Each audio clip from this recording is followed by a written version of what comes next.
유다가 왔는데 대제사장들과 백성의 장로들에게서 파송된 큰 무리가 검과 뭉치를 가지고 그와 함께 하였다.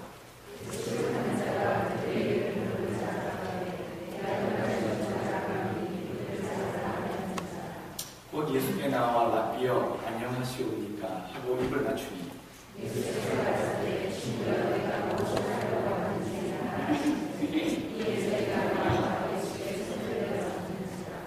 예수와 함께 있던 자 중에 하나가 손을 펴 검을 빼어 대제사장이 종을 쳐 그 귀를 떨어뜨리니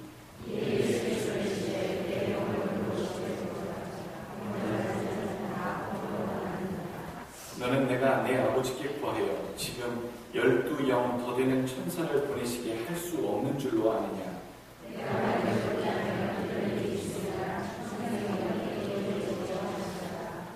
그때에 예수께서 우리에게 말씀하시되 너희가 강도를 잡는 것 같이 검과 뭉치를 가지고 나를 잡으러 나왔느냐. 내가 날마다 성전에 앉아 가르쳤으되 너희가 나를 잡지 아니하였도다.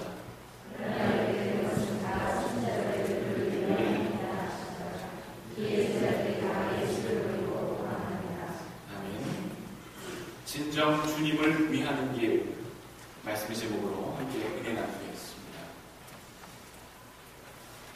비만 오면 우는 슬픈 개구리의 사연이 있습니다.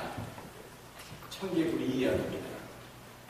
개구리가 날씨가 화창하고 맑은 날에는 잘 안 울다가요.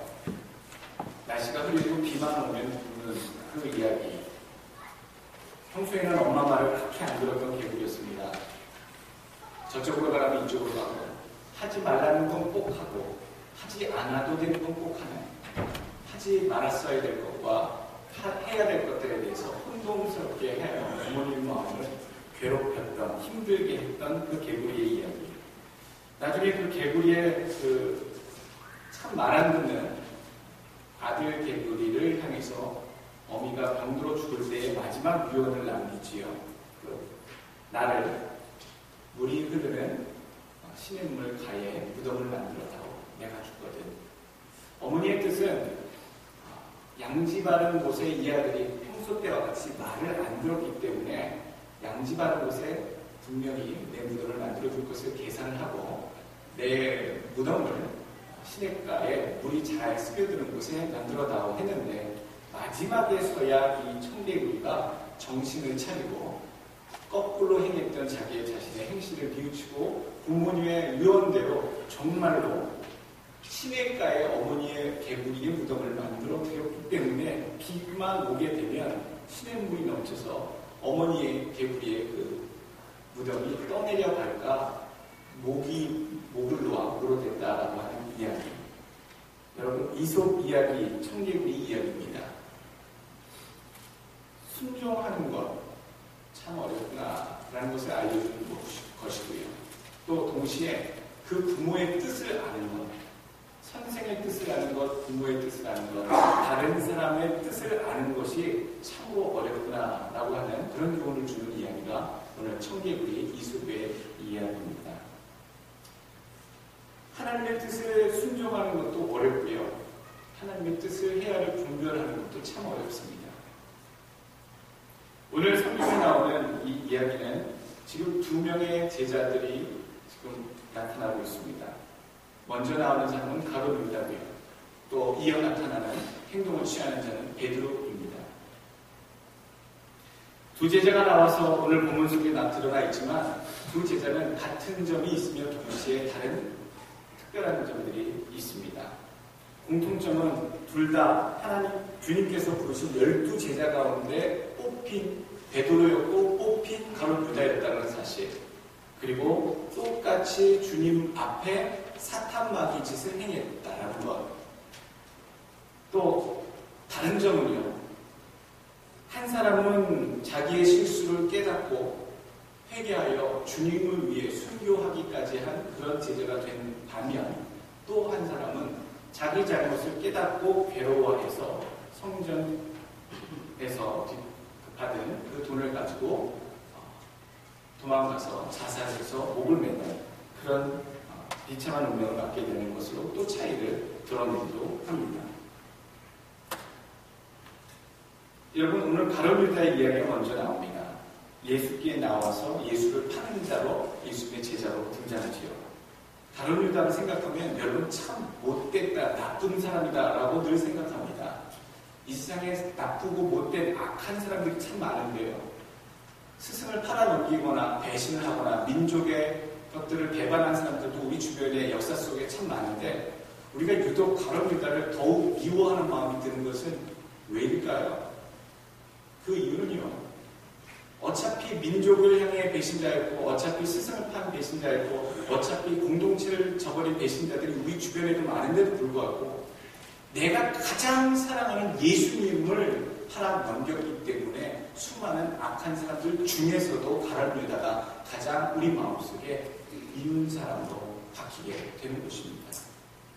그러므로 여러분 이렇게 생각하셔야 됩니다. 가룟유다의 길이 특별히 나와 다른 종류의 길이라고 생각하지 말으셔야 됩니다. 가룟유다와 같은 사람은 있어서도 안 되고 아주 인간 중에 말종이고 정말로 악한 사람 중에 악한 사람이다라고 평가하시기 쉽습니다만 의외로 우리도 한순간에 가룟유다가 될 수 있다는 사실을 여러분 늘 마음에 명심해 두셔야 합니다. 언제든지 어느 순간에서 우리가 가룟유다가 될 수 있다는 얘기입니다. 마태복음 10장 6절에 또 누가복음 9장 1절에 보게 되면 이 가룟유다도 주님의 제자였고요. 주님의 제자로서 마을들로 들어가서 주님이 파송해서 제자들을 보내서 마을들에게 그리스도의 복음을 전할 때에 귀신을 내어주는 권세와 병낫게 하는 그런 권세를 받아서 그런 기적을 같이 행했던 12제자 중에 한 명으로 역할을 합니다.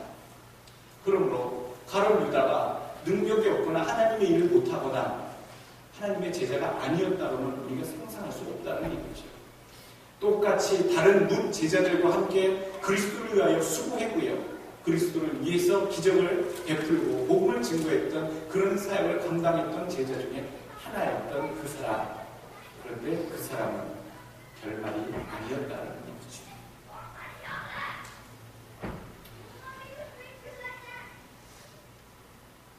오늘 2명의 제자가 부각되어 나타나는데요.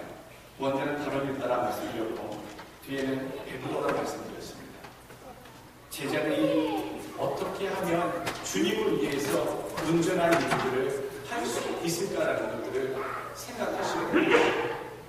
여러분, 우리가 주님을 위한다고 얘기할 때에 그것이 정말 주님을 위한 것이 맞습니까? 제자로서 무엇을 어떻게 했었어야 하는가? 베드로는 어떻게 했어야 되고 가룟유다는 어떠한 삶으로 그 당시에 살아야 했어야 했는가? 오늘 좋은 예와 나쁜 예가 있습니다. 좋은 예를 먼저 드리자면 제자로서 주님의 뜻을 따르는 삶을 살 때에는 이런 예가 참 좋구나. 그 예가 마태복음 21장 2절에서부터 나오게 됩니다. 나귀를 타고 입성하신 그 사건입니다. 이르시되 너희를 맞은편 마을로 가라. 곧 매인 나귀와 나귀 새끼가 함께 있는 것을 보리니 풀어 내게로 끌고 오너라. 만일 누가 무슨 말을 하거든 주가 쓰시겠다 하라. 그리하면 즉시 보내리라 하시니 이는 선지자로 하신 말씀을 이루려 하시니라. 일러스되 시온 딸에게 이르기를 네 왕이 내게 임하나니 그는 겸손하여 나귀 곧 멍에 매는 짐승의 새끼를 탔도다 하였느니라. 제자들이 가서 예수의 명하신 대로 하여라고 그렇게 이야기를 쓰게 합니다. 이게 좋은 예라는 거죠. 무슨 좋은 예라 했습니까? 예수님을 진정 위하는 제자들의 역할로서 참 좋은 그런 예.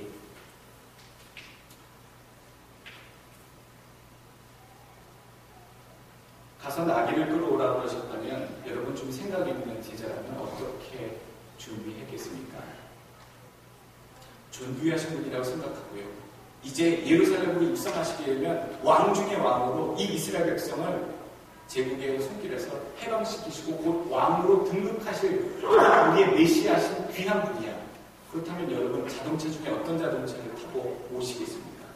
아마 가장 자동차를 준비하라 하였다면 가장 좋은 차, 벤츠를 준비하든지 렉서스를 준비하든지 아마 가장 존귀한 차를 준비해서 주님을 모셔 예루살렘 성으로 들어가려고 하는 그런 제자들의 마음이 발동했겠지요.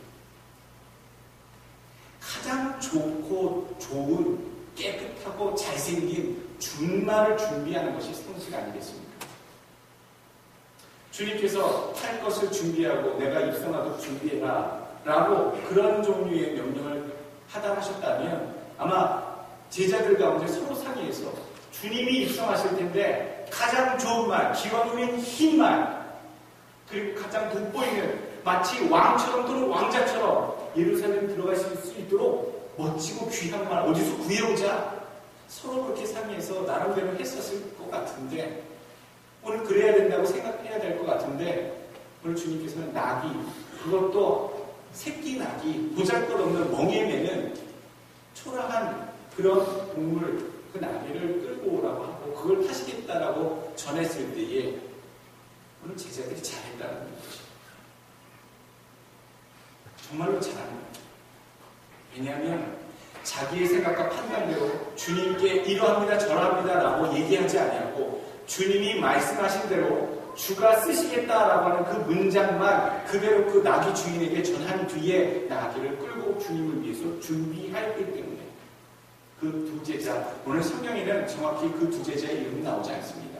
복음서에 다른 곳에서도 두 제자라고 나오지만 그가 누구였는지 누가 이렇게 멋진 주님께 순종하는 그런 좋은 예를 보였는지에 대해서는 나오지 않습니다만 주님이 말씀하실 때에 그대로 순종하여 그대로 행했던 제자들, 이것이 제자로서의 좋은 예, 진정 주님을 위한 좋은 예를 보인 제자들의 이야기라는 얘기입니다.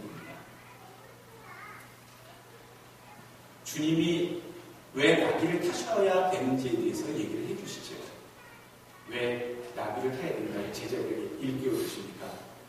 시온에 따라 이르기를 내게 왕이 임하니 스가랴 9장 9절에는 이렇게 얘기합니다. 시온에 따라 크게 기뻐할지어다 예루살렘에 따라 즐거이 노래 부를지어다 보라 내 왕이 내게 임하나니 그는 공의로우며 구원을 베풀며 겸손하여서 나귀를 타나니 나귀의 작은 것 곧 새끼 나귀니라.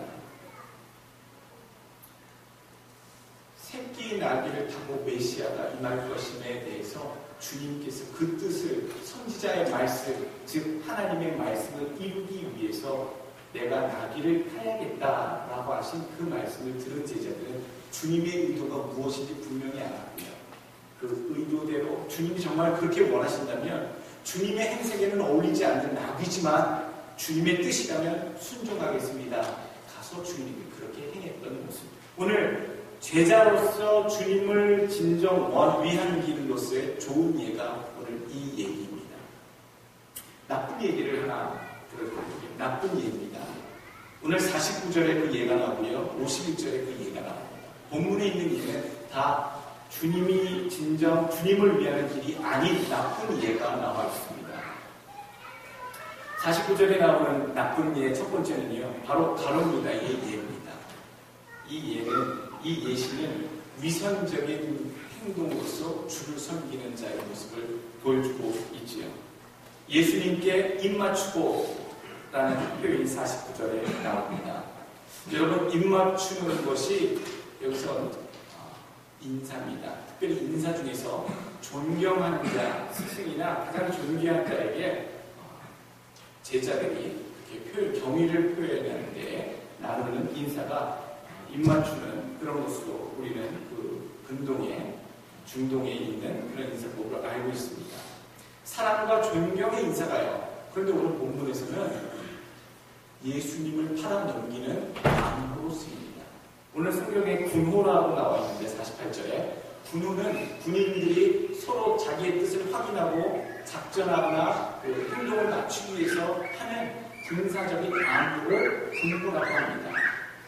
내가 입맞추는 그 사람이 바로 누구다? 예수다. 그러니까 입맞추는 자, 여러 제자들 가운데 입맞추는 자를 연행히 가면 된다라고 이미 입을 맞추고 즉 약속을 하고 주님께 나와 실제로 주님의 뺨에 입술을 맞추는 이 행동, 가장 존귀한 자에게 행하는 표현이요 그를 팔아먹는 신호가 되는 행동이 되었다. 가식적인 것으로 바뀌었습니다.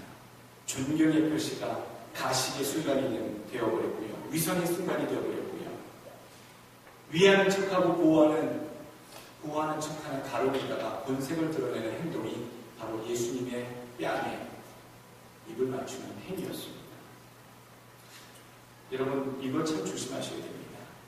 나는 정말 주님을 위하는 척만 하고 있지 않을까. 내가 다른 사람들의 눈치가 있고, 내가 교회를 몇 년 다녔는데, 내가 교회에 입장이 있고, 내 위치가 있어서 그냥 예수 믿는 척 행위만 하는 것은 아닌지에 대해서, 진정 마음이 담겨있는지, 진정 그 방향성이 주님을 위한 것인지에 대해서 그런 것들을 떠나 보여지는 행동들에 내 모습만 담겨있지 않은지에 대해서 생각하셔야 됩니다. 교회뿐만 아니고 직장이나 학교나 세상에서 속으로 욕하면서 겉으로는 아부하고 존경하는 그런 위선적인 행동을 나는 하지 않는다. 내가 정말 존경하지도 않는데요. 점수 나에게 주시는 교수님이니까 아우하려고 굉장히 존경하는 표정으로 맨날 이렇게 하고. 제가 안 해봤겠습니까? 저도 해봤습니다. 교수님들 있으면 교수님 괜히 친한 척하려고 그러고, 교수님한테 눈에 띄려고 괜히 질문하고. 왜 그러지 않습니까? 진정한 존경과 또 사랑의 마음이 없이는 우리가 학교에서든 세상에서든 가정에서든 교회에서든 위선적인 이런 모습이 나타날 수 있다는 얘기입니다. 오늘 위선적인 행동들을 경계하시라는 그런 교훈을 드립니다. 또 두 번째 나쁜 예는요, 오늘 베드로의 예입니다.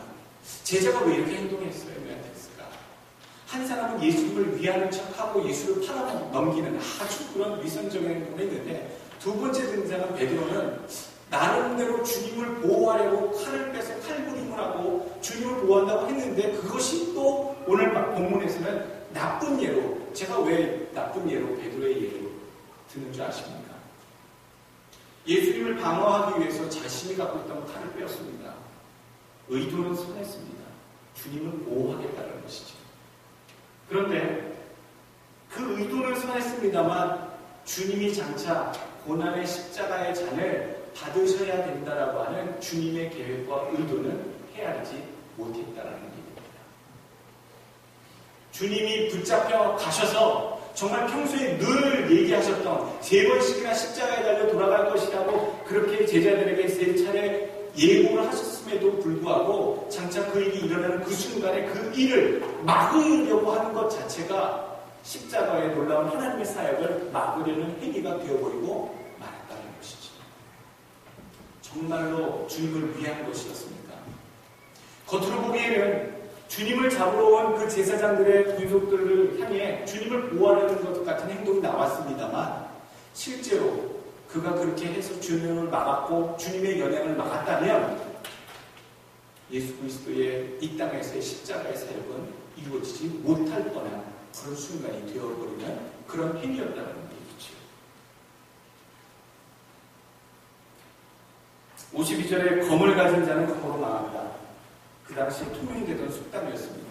예수님 그 속담을 통해서 베드로에게 칼집에 칼을 꽂으라고 얘기하시죠. 힘으로 가지고 권력으로 가지고 무엇인가 바꿀 수 있다고 생각하는 자들은 그 권력으로 또다시 망합니다. 민주주의가 어떤 겁니까?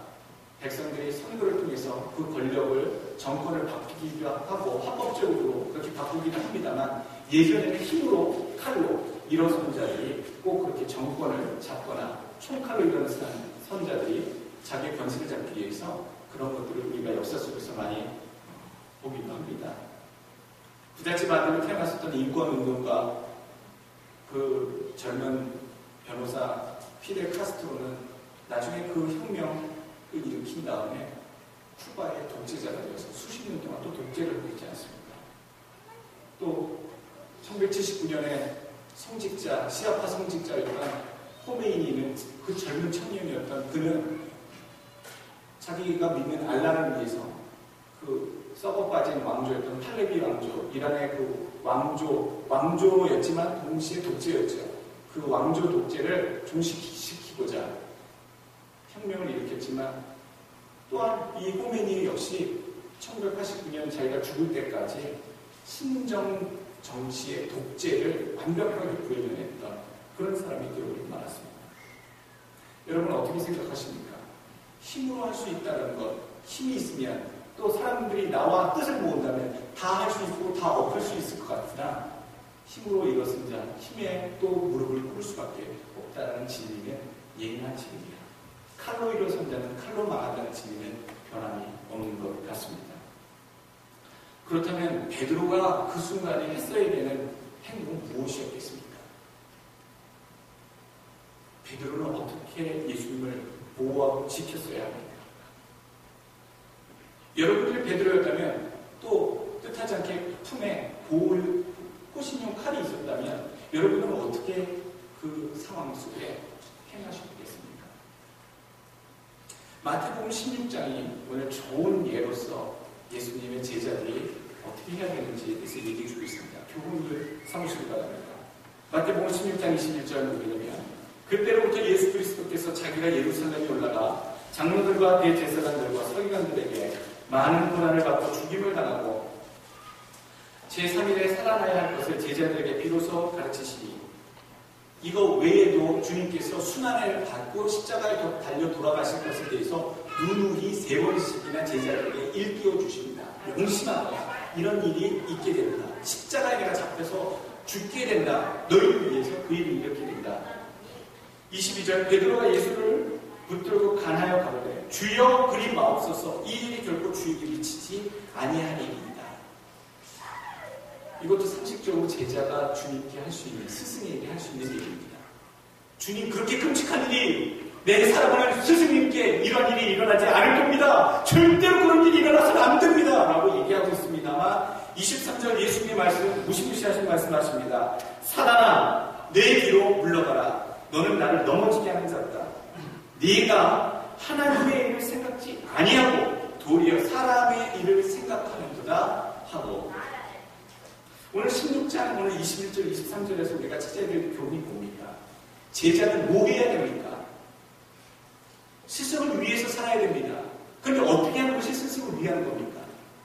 스승이 그 길을 가야 되겠다고 하는데 그 뜻을 밝히는데 이 베드로가 스승을 위한답시고 그렇게 하지 말라고 말리고 있을 때에 주님께서는 얘기합니다. 사단이라고 얘기합니다.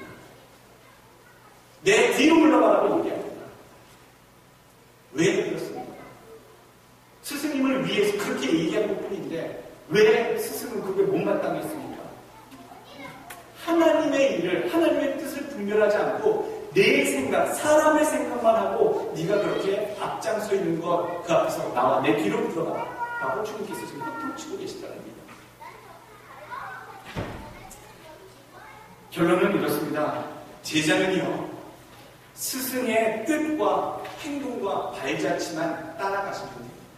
따라하시면 됩니다. 교훈을 하시는 것이 무엇입니까? 예수님께서 이 땅에 3년 반 동안 살아계시면서 그 제자들에게 보여주시고자 했던 것이 무엇입니까? 사랑이었고요, 복음이었고 구원의 소식이었습니다만 그 속에서 삶 속에서 기적을 통해서 계속 사역을 베푸시면서 제자들에게 보여주셨던 것은요 구약에 말씀하였던 선지자들로 말씀하였던 메시아를 향한 하나님의 말씀을 이루시게 하기 위해서 성취하시게 하기 위해서 주님께서는 그 일들을 제자들에게 시키셨고요. 그렇게 하셔야 된다라고 주님은 그 길을 그대로 걸어갔다는 말이죠. 선지자의 그 예언의 말은 누구의 말입니까? 하나님의 말씀이었습니다.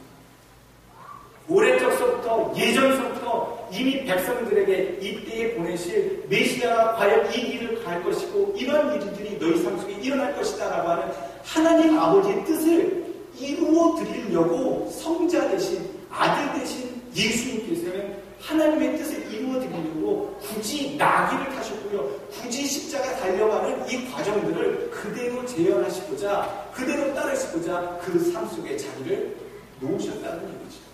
그래서 제자들에게 보여주신 것은 구약의 하나님의 말씀 그대로 이루어지는 것을 성취하는 이 스승된 메시아된 예수의 모습을 너희들도 보라는 얘기입니다.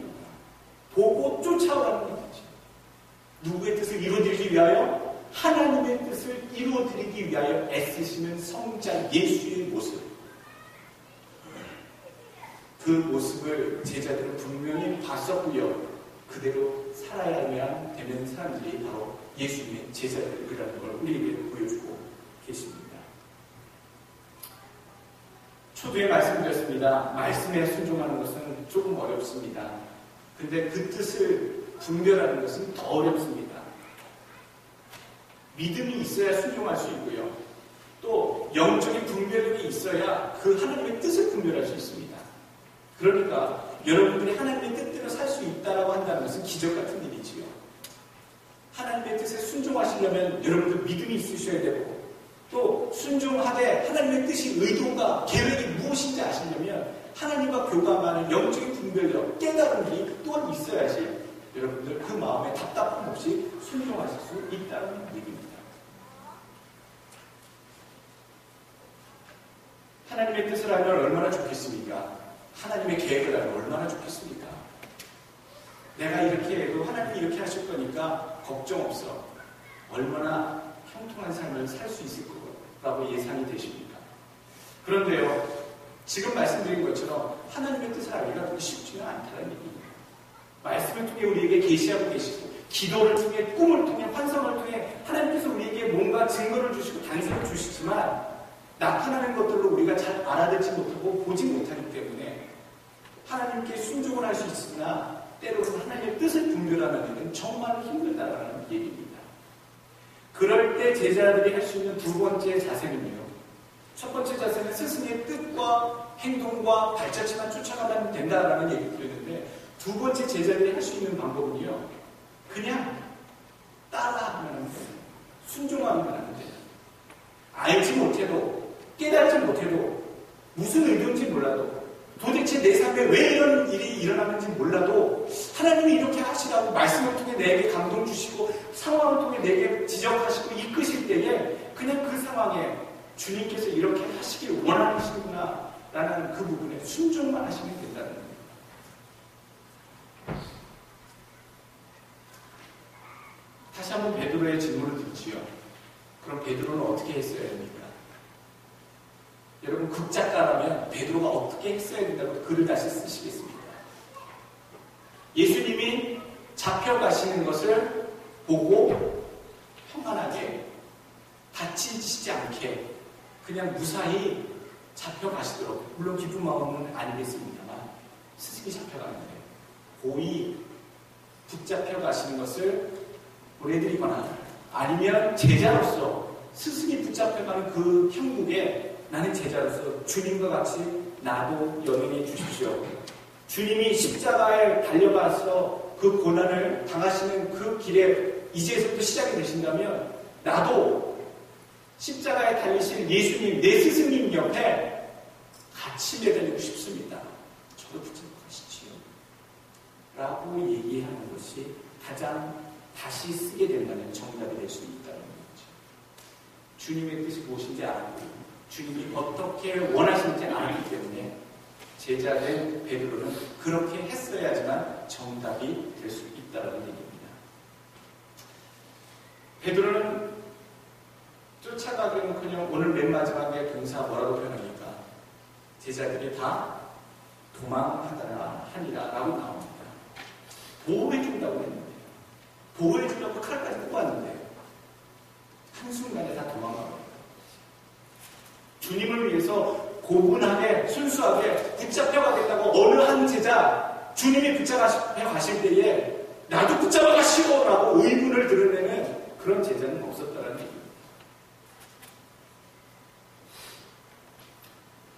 오늘은 우리들에게 말씀하고 계십니다.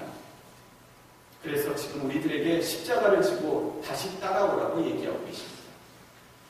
마태복음 16장 24절, 이 예수께서 제자들을 이르시되 아무든지 나를 따라오려거든, 예수 믿어 제자가 된 삶을 살려거든요, 자기를 부인하고 자기 십자가를 지고 나를 쫓을 것입니다.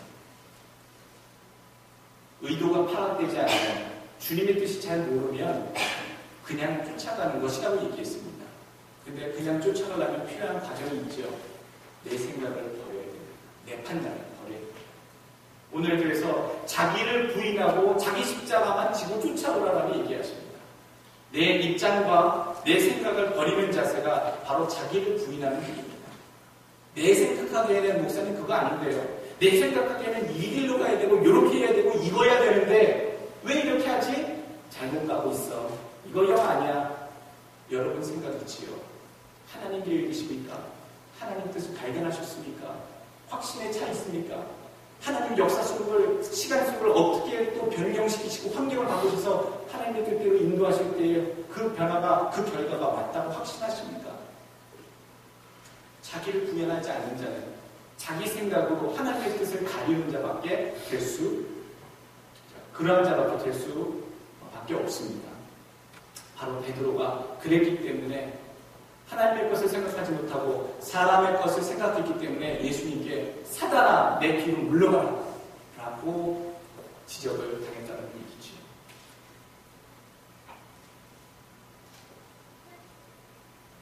여러분, 우리들의 판단은 필요 없습니다.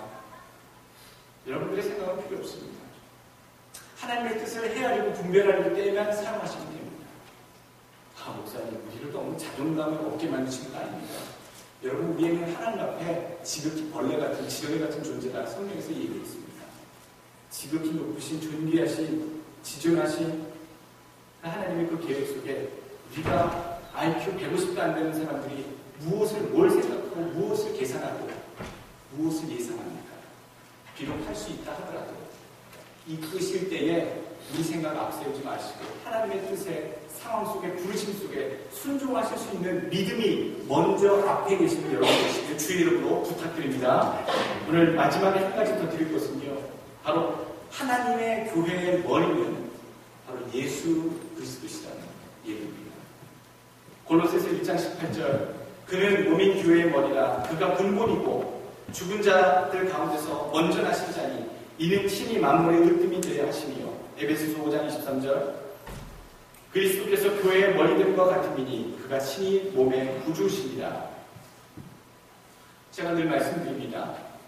우리 교회 형식적인 대표는 공식 석상으로는 목사일 수밖에 없습니다만 이 교회의 실질적인 지도하시는 분은 예수님이십니다. 장로님도 아니십니다. 당회가 아닙니다. 안수 집사도 아니고요. 또 권사님들도 아닙니다. 교회의 머리 되시는 분, 모든 결정권, 모든 운영을 하시는 분은 오직 예수님이 되어주십니다. 우리는 다만 예수 그리스도의 몸이며 지체의 각 부분입니다. 우리 믿는 자들은 내 뜻을 이루려고 하는 사람들이 아닙니다. 하나님의 뜻을 이루어 드리려고 노력하는 사람들입니다. 교회는 내 필요와 유익을 위해서 나오는 장소가 아니고요, 예수님의 뜻을 이루어드리기 위해서 나오는 장소입니다. 그게 목적이 되어야 됩니다. 여러분, 왜 교회에 나오셨습니까? 여러분 뜻을 구하고자요? 여러분 유익을 얻고자요? 여러분 원하는 뭔가가 있으셔서 나오셨습니까? 지금 다 내려놓으십시오. 다 포기하십시오. 우리가 누구를 위해 살려고 나왔습니까?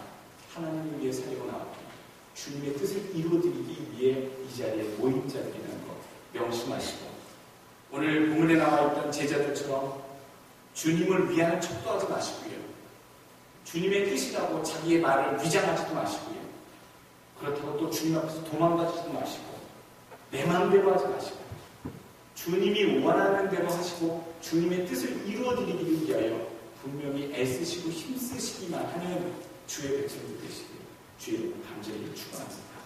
기도하겠습니다. 이 시간에 진정 주님이 원하는 길, 주님을 위하는 길,